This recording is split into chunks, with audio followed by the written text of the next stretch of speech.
দক্ষিণ আমেরিকার চিলি উপকূল থেকে প্রায় ২৫০০ মাইল পশ্চিম দক্ষিণ প্রশান্ত মহাসাগরে ছড়িয়ে আছে অনেকগুলো ছোট ছোট দ্বীপ। পলিনেশিয়ার পূর্ব দিকে অবস্থিত দ্বীপগুলোর সুদূরতম দ্বীপটির নাম ইস্টার্ন দ্বীপ। প্রশান্ত মহাসাগরের বুকে জেগে থাকায় এই দ্বীপটির আয়তন ১৬০ বর্গ কিলোমিটার। বর্তমানে লোকবসতি খুবই কম, মাত্র ১৬০০ জনের মতো। দ্বীপটিতে আছে ৩টি আগ্নেয়গিরি, রানোরাকারু, ম্যাগনেটেরেভাকা ও কাটাকি। আগ্নেয়গিরির লাভা থেকে উৎপত্তি দ্বীপটির, তাই দ্বীপটিতে ছড়িয়ে রয়েছে অসংখ্য আগ্নেয় শিলা। এখানকার সব থেকে বড় বিস্ময় আগ্নেয় শিলার তৈরি দৈত্যাকার সব মূর্তি। সমুদ্রতট থেকে পাহাড়ের কোলে প্রায় সর্বত্রই অতন্দ্র প্রহরীর মতো মাথা উঁচু করে ষাঁড় দিয়ে দাঁড়িয়ে আছে মূর্তিগুলো। এগুলো কাদের মূর্তি? কারাই বা তৈরি করেছে এসব? পৃথিবীর মানুষ না ভিন গ্রহের কোনো জীব? এরকম হাজারো প্রশ্ন বারবারই উকি দিয়েছে মানুষের মনে। রহস্যঘেরা এই দ্বীপটির হাতছানিতে অভিযাত্রিক দল বারবারই ছুটে এসেছে সেখানে। বিস্ময় বিচিত্রার আজকের পর্বে কথা বলবো এই বিস্ময়কর দ্বীপটি নিয়ে। স্থানীয় আদিবাসীদের ভাষায় দ্বীপটির নাম তে পিতো ওতে হনুয়া, অর্থাৎ বিশ্বের নাভিমূল।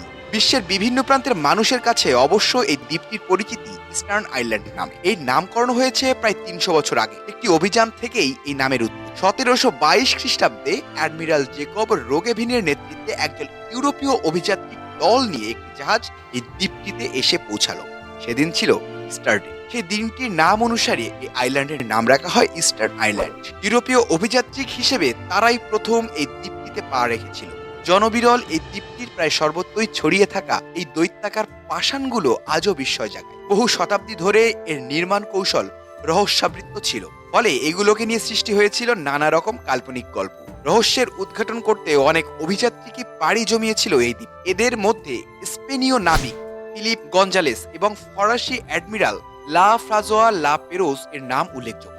১৯৭০ খ্রিস্টাব্দে গঞ্জালেস আর ১৭৮৬ খ্রিস্টাব্দে পেরোজ এই দ্বীপটিতে পাড়ি দেয়, কিন্তু কেউই এই দানবীয় মূর্তির রহস্য উন্মোচন করতে পারেনি। ইস্টার্ন আইল্যান্ড বহুদিন ধরেই রহস্যাবৃত রয়ে গেছে। সমুদ্র তটে দাঁড়িয়ে থাকা বিশাল আকৃতির মূর্তিগুলো যুগ যুগ ধরে যেন অতন্দ্র প্রহরীর মতো সমগ্র দ্বীপটিকে আগলে রেখেছে, যাতে এখানকার সত্য রূপটি বহির্জগতের মানুষের কাছে কোনোদিনও প্রকাশিত না হয়। রহস্য যত ঘনীভূত হয়ে থাকে, বিশ্বের মানুষের কাছে দ্বীপটি ততই আকর্ষণ বাড়াতে থাকে।